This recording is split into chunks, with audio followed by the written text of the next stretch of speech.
Close to 2,000 teachers from across Belize District gathered inside the auditorium at Saint Catherine's Academy today. It resembled a scene from a Belize National Teachers Union convention. That is because they were assembled for a Teachers Constitution Education Forum hosted by the People's Constitution Commission. This is not only historic, but it is critical that we do exercises like this. A constitution is a living document. Generations change. We have developed so many gaps along the way, and we don't talk enough about our constitution. This is something that guides us every day from the moment we're born in this country. The constitution is what guides us and dictates what we're to do and not to do.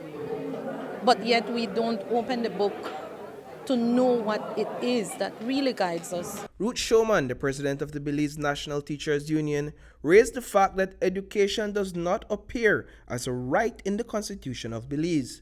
She further noted that while most teachers take monies out of their own pockets on an annual basis to prepare classrooms, some countries allocate a percentage of their national budget to these types of expenses. There are countries, for example, who in their national budget allocate a percentage of their budget to certain schools, certain national universities, and so those universities are well funded, and you will not find that the issues our teachers are facing in Belize today, those teachers would be facing. So this is very important that our teachers understand that addressing the Constitution directly impacts their finances, how the wallet or the purse will look, and being able to connect that is part of the process of education. And during today's education forum, an announcement was made that the People's Constitution Commission will be spearheading national high school debates on the Constitution of Belize.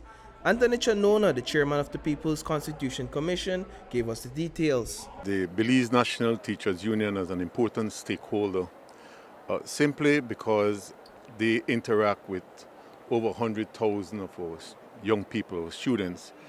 You know, the statistics show that 62% of our population is 25 years and younger. So that truly is the present and the future. And because we're heading into September and beyond, we're trying to partner with the Ministry of Education to ensure that the teachers have a greater knowledge, more informed knowledge on the Constitution, that in turn they can participate in activities in the schools, in the respective schools. One of the things that we will be doing, the minister will announce this, is we will be having high school national debates across the country where the young people will be given questions on the Constitution to be resolved as a way to create awareness, because if we do nothing else in this process, we would hope, the Commission hopes, that its legacy is not ended with the final report, but having planted a seed of the importance of having a greater knowledge of your Constitution. The keynote address was delivered by Attorney Darrell Bradley. His presentation focused on the checks and balances contained within the Constitution to prevent abuse of power by government officials. We have to look to the checks and balances that are in the Constitution. For example, the vote, the electoral process, the Public Service Commission, the independent constitutional commissions like the Elections and Boundaries Commission and so forth. And we have to ensure that those bodies are strengthened, because when you have a parliamentary system, it has positives, but it also has negatives. The positives is that it creates a very decisive and a government that can act very quickly. The presidential system is more bifurcated, and it's more fragmented, and it promotes more consensus. You can't pass law without consensus.